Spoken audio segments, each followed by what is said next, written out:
Вышло 8 минут геймплея Onimusha Way of the Sword. Пресса осталась довольна предрелизным билдом. Боевая система сохраняет традиции серии с упором на катану и предлагает умеренный челлендж, особенно в сражениях с боссами.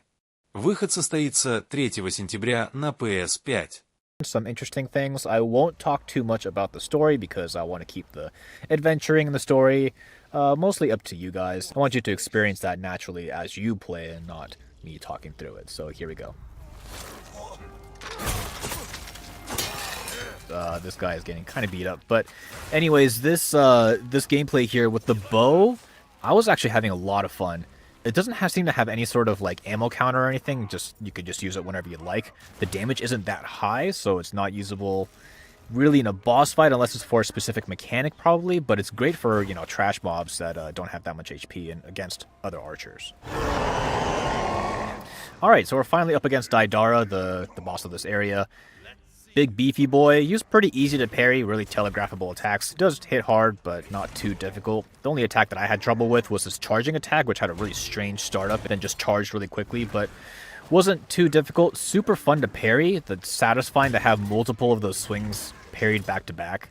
If you do get the parry on the charge, he does have this really cool, like, tripping over animation.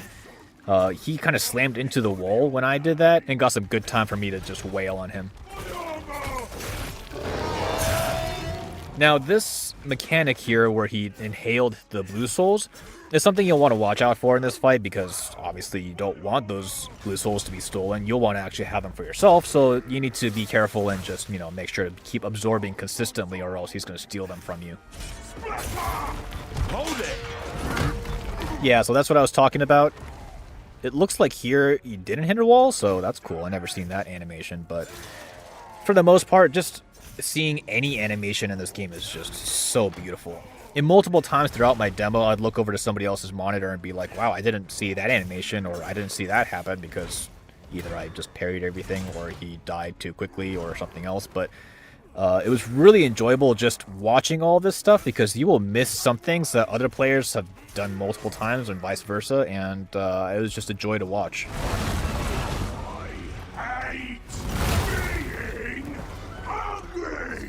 Don't get ahead of yourself there, piggy. Yeah, I never got to see these animations because I never got hit by these attacks, but that is so cool looking. Usually you wall splat the enemy. I've never been wall splatted like that before in an action game, so that's pretty cool. Alright, so we're up in the first open zone area, not an open world. That's fairly wide, lots of points of interest, lots of NPCs that you can save, and lots of encampments that you can attack. So there's a short opening cutscene where you can see the malice that pops out of the ground and is taking over the city. And there are some NPCs that are walking around, and like I said before, you'll need to save some of them. So in these open zone areas, there's these rifts that are basically just enemy encampments. You have to defeat all the enemies and then just clear out the rift. You'll have to remove multiple in this area, and it's pretty straightforward. Just take out the enemies, clear the rift, and move on. Alright, so we're up to the Shrine Bell. This is probably my personal favorite part of the game, where you can get teleported to this alternate dimension and you can take your time to train in this area, and it gives you multiple training things you can do, like blade barrages or Isen chaining, or, you know, learning about how to stagger and whatnot. But the thing is, it also has boss rematches, which is so cool. I always appreciate that aspect when it makes it easy and I don't have to like run around and try to reload saves and all this stuff to try and refight a boss, because sometimes I just want to refight a guy. It's super fun, and this just lets you do it. And so we finally get to see what's upgradable, you know, clothing, sword, and gauntlet powers. And each one will require different materials, so you can't just like farm one thing over and over and just get set for life. You have to actually explore the world and get different materials and defeat different enemies to get different stuff for you to get stronger. Alright, so we finally get to the skill tree. You'll definitely want to unlock some basic skills early, like Deflect wasn't available or Blazing State wasn't available until you physically unlocked it here. So earlier in the demo, like before Daidara, I could not Isen chain. I'm like, why can't I get an Isen chain? I know I can get this right. And apparently it just wasn't unlocked yet. So you have to unlock these manually. And you'll want to put your points into those really important ones right away, because otherwise you're not going to get like the basic skills that you were able to use in the demo until you unlock them here. So yeah, definitely don't like focus on like bow and arrow stuff, and focus on getting like the important skills first.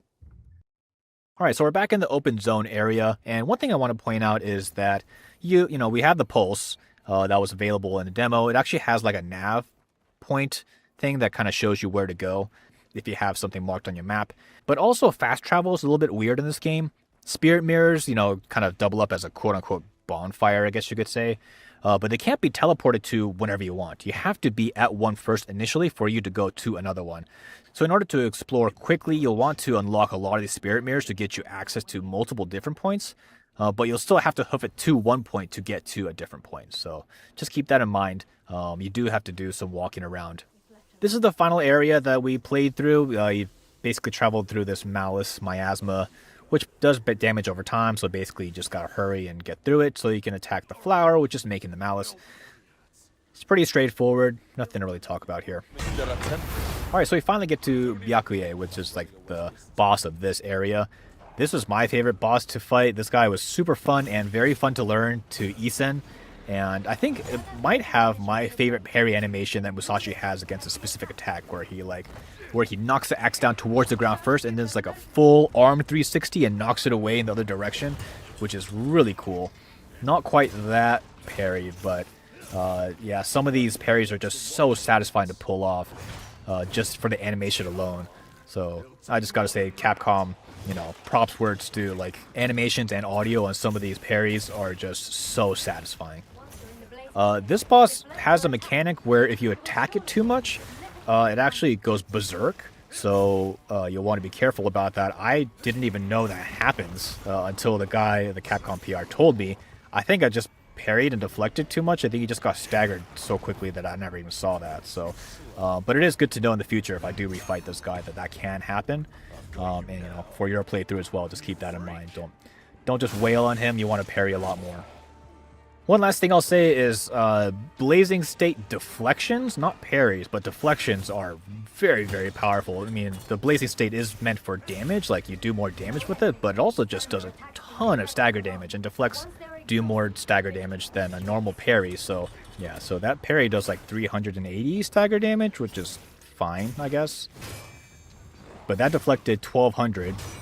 And that deflected 1600, so yeah, it's very clear that you'll want to be deflecting when you can, when you're in Blazing, and you have that chance. Anyways, this is the end of the demo. I hope you enjoyed a little bit of my breakdown. Again, we had about 2.5 hours, and this gameplay wasn't mine, but it was provided to us by Capcom. So I personally had a little bit of a different experience, but nonetheless, I'm very excited to see what else is possible in this game, and look forward to the gameplay on GameSpot when it comes out next month. And for everything else, keep it here on GameSpot.